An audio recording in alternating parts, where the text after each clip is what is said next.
According to modern-day apologists, they claim the Quran says Noah's flood was only a local event, not a global one. In reality, they say this because they believe the science is stronger for a local event. They will often then go on to cite archaeological evidence of how the flood could only be a local event, and brag about how the Bible got it wrong. Here are some well-known apologists making their claims. And the time of Noah's time, if you calculate by genealogy, it comes to in the 21st to 22nd century BC. Archaeological evidence shows us today that the 3rd dynasty of Babylon and 11th dynasty of Egypt were present at the 21st and 22nd century BC, and there was no evidence of flood, and they remain uninterrupted. Therefore, archaeological evidence shows us that it's impossible that the earth was submerged, the full earth was submerged under water in the 21st, 22nd century BC. What about the Quran? What about the Quran? Point number 1, Quran does not give a date. Whether 21st century BC or 50th century BC, no date. Point number 2, nowhere does the Quran say the full world was submerged under water. It speaks about Noah alayhi salam and his qawm and his people. A small group of people or maybe a large group of people. Archaeological evidences tell today, and the archaeologists they say that we have no objection. It's possible that parts of the world was submerged under water, but full world, it's not possible. Here's a question. What is the Islamic view on Noah's flood? Does it differ from the accounts of other religions like Christianity and Judaism? And is there any evidence that such an event actually took place? Well, the view in Christianity and Judaism is based on the biblical account in the book of Genesis, and the Quran's view is similar in that it basically has the Genesis story now in the Quran. One of the key differences is that well, maybe not a key difference, but nevertheless a curious difference, is that whereas in the Bible it is clearly stated that this is a universal flood, in the case of the Quran, it is not so clear it's a universal flood. In fact, it doesn't seem like it's a universal flood, more like a local flood inflicted on the people who disobeyed God's message.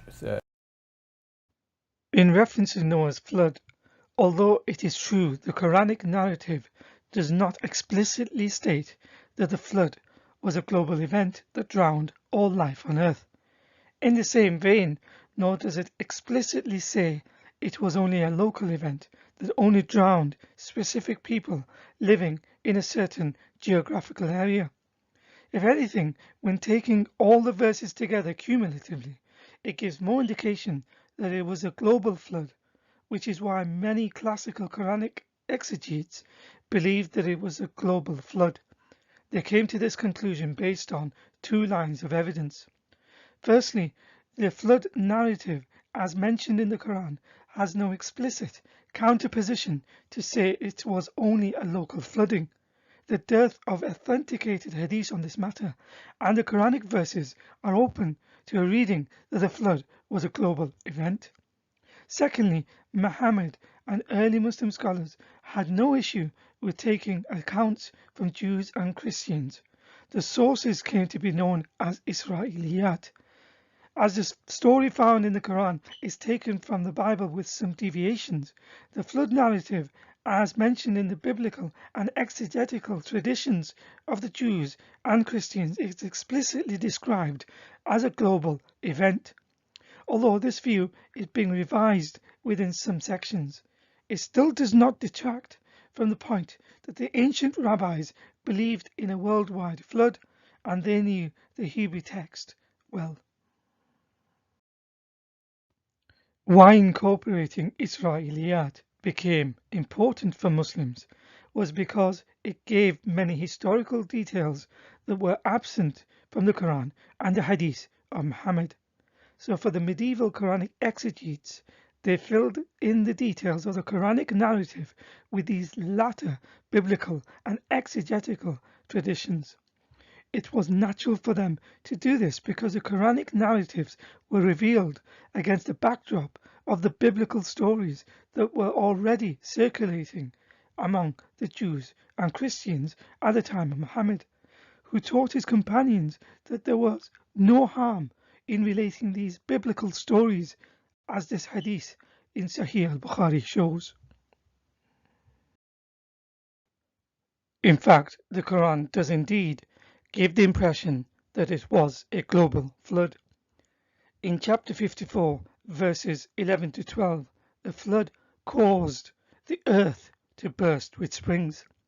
And in 3777, all of the people living contemporary to Noah had died except for a few. So in full, Quran 54, 11 to 12 says, "Then we opened the gates of the heaven with rain pouring down and caused the earth to burst with springs, and the waters met for a matter already determined."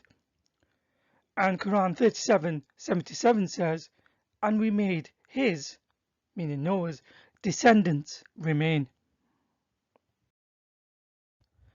From the aforementioned verses, the classical commentators of the Quran derived their conclusion that all humans died except Noah's family.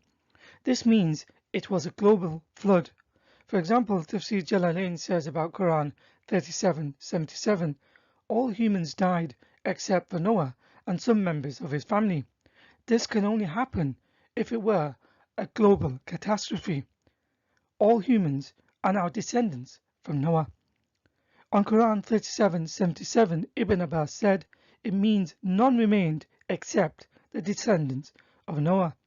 Qatada said, "Thus all people are from the descendants of Noah." Ibn Kathir, another highly influential historian and exegete, concurs with earlier scholars. On 37:77 he says, "And his progeny, them we made the survivors." Ali ibn Abi Talha reported that Ibn Abbas, may Allah be pleased with him, said, "There was no one left apart from the offspring of Nuh, peace be upon him." Sa'id ibn Abi Aruba said, narrating from Qatada concerning the ayah or verse, "All people descended from the offspring of Nuh, peace be upon him." A foremost and prominent figure in the area of Quranic exegesis is At-Tabari, known for his historical works and his expertise in Quranic commentary.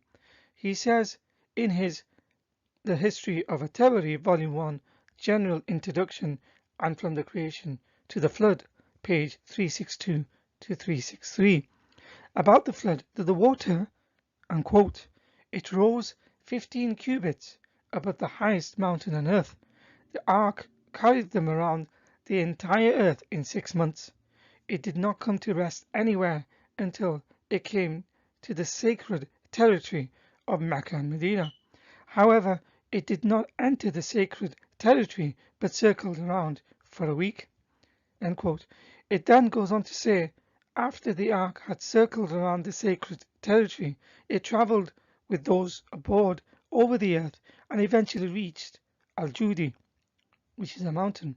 Finally, it says, the water that came down from heaven became the oceans that are seen on earth today. End quote. So clearly, At-Tabari is saying the flood was a global event, as the flood water covered the highest mountain on earth, and Noah circled around the earth for 6 months until finally settling on Mount Judi. There are further Quranic verses that indicate it was a global flood. In Quran 71:26 to 27 it says, "And Noah said, O my Lord, leave not of the unbelievers a single one on earth, for if thou dost leave any of them, they will mislead thy devotees, and they will breed none but wicked, ungrateful ones." Noah's plea does not fit in well with the local flood, since his request was that no evildoer be left on the earth, not just locally within close proximity of his land, but anywhere on earth. A local flood would entail the fact that not only did evildoers survive, but that they also possibly had offspring who were wicked, ungrateful ones, something Noah prayed against. Clearly, this passage fits in better with a global event. Islamic study and academic sources, taking their references from the Quran and its associated commentaries, state it was a global flood. In this article, it goes on to conclude, the interior of the earth moved in a strange way, and the ocean's floors lifted suddenly, flooding the dry land. The earth, for the first time, was submerged. A ship cannot end up on a mountain if it was only a local flood. Although differing from the biblical view, the Quran says the ship of Noah ended up on Mount Judi, whereas the Bible references Mount Ararat. Quran 11:44 says, "And it was said, O earth, swallow your water, and O sky, withhold your rain. And the water subsided, and the matter was accomplished, and the ship came to rest on the mountain of Judi, and it was said, away with the wrongdoing people." Here is a picture of Mount Judi in current-day Turkey, which has an elevation of 6,854 feet. In Genesis 8:3-4, it says the waters abated after 150 days, and in the 7th month the ark rested on the mountains of Ararat. Genesis 8:5 says that the tops of the mountains were seen in the 10th month. Mount Ararat is also in Turkey. Its highest elevation point is 16,854 feet. Curiously, it is exactly 10,000 feet difference from Mount Judi. There are revisionist theories that state Mount Judi is just one mountain from the mountain range in the broader area of the mountain plains of Ararat, situated in modern-day Turkey, similar to how the Himalayas consist of a range of mountains. However, a more compelling evidence of the Quranic tradition of where it got Mount Judi from is that it was likely taken from earlier Christian legends that identified Mount Judi as the landing site of the Ark. This idea persisted in Syriac and Armenian traditions throughout late antiquity, but was later abandoned for the tradition equating the biblical location of Mount Ararat. The Armenians did not historically and traditionally associate Noah's landing site with Mount Ararat, known natively as Massis, until the 11th century, who continued to associate Noah's Ark with Mount Judi. The term Judi originates from the Syriac word meaning mounds or elevations. During pre-Islam, the Syrians of the eastern part of the Tigris River believed in the legend of the Ark resting on Mount Judi in the land of Card. This legend may in origin have been independent of the Genesis account of Noah's flood, rooted in the more general Near Eastern flood legends, but following Christianization of the Syrians from about the 2nd century AD, it became associated with the mountains of Ararat where Noah landed according to the book of Genesis. For more research on this, consider reading the works of Dr. Frederick Cornwallis Conybeare, who was a Fellow of University College, Oxford, an expert on the Armenian Church, and was Professor of Theology at the University of Oxford. According to Eridu Genesis pictured here, which is an ancient Sumerian religious epic, deities fashioned humankind from clay to cultivate the land and ground, care for flocks, and perpetuate the worship of the gods. Cities were soon built, but then the gods determined to destroy humankind with a flood because of their disobedience. The deity Enki did not agree with the decree, who revealed to Ziusudra, a man well known for his humility and obedience, to build a boat. Ziusudra did as Enki commanded, in which he successfully rode out the flood. Afterward, he prostrated himself before the gods An and Enlil, and as a reward for living a godly life, Ziusudra was given immortality. From the ancient flood myths, a more well-known one is the Epic of Gilgamesh. The tablets date to around 700 BC, but are based upon earlier fragments of the flood story, found on tablets dating from 2100 BC. In this Babylonian story, it is Utnapishtim and his wife who are the survivors of the mythological flood, having preserved human and animal life in the great boat he built. The ark settled on Mount Nisir, about 300 miles from Mount Ararat. Utnapishtim sent out a dove, then a swallow, but neither could find land, so returned. Then he sent out a raven, which did not return. Great flood tales appear in many different Greek and Roman documents.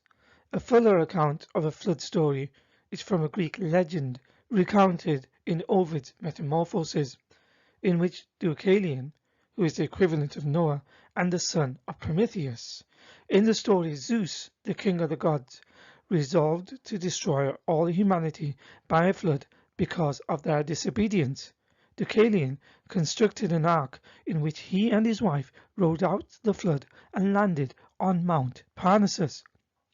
According to Indian flood mythology, Manu was a sole survivor of the Great Flood, mentioned in ancient commentaries of the Vedas, with conservative estimates dating it to 700 BC, but many experts believe it to be much older. The Shatapatha Brahmana recounts how Manu was warned by a fish, to whom he had shown kindness, that a flood would destroy the whole of humanity. He therefore built a boat, and when the flood came, he tied this boat to the fish and was safely steered to a resting place on top of a mountain top. When the flood receded, Manu, the sole human survivor, performed a sacrifice by pouring oblations of butter and sour milk into the waters. So in conclusion, modern-day apologists claim the Quran says Noah's flood was only a local event, not a global one. However, most classical scholars say it was a global flood based upon their understanding of the Quran. In reality, modern-day apologists disagree with classical scholars because they believe to say it was a local flood is more scientifically accurate than a global flood. This is also in part of their unhealthy zeal in wanting to distance themselves from the biblical narrative by being quick to point out its errors, thereby trying to elevate the Quran over it by manipulating the Quranic verses to fit it with modern understanding. Unwittingly, in so doing, they are rejecting other verses that show the Quranic account that indicate that it may be a global flood, and also rejecting over 1,000 years of orthodox Islamic scholarship. There is nothing miraculous about the flood story as found in the Quran. It seems to be an allegory which, as a motif, is found in many cultures and religions prior to Islam. The Quran simply took the story from Genesis and ancient Christian legends and embellished it, as many cultures did before and since.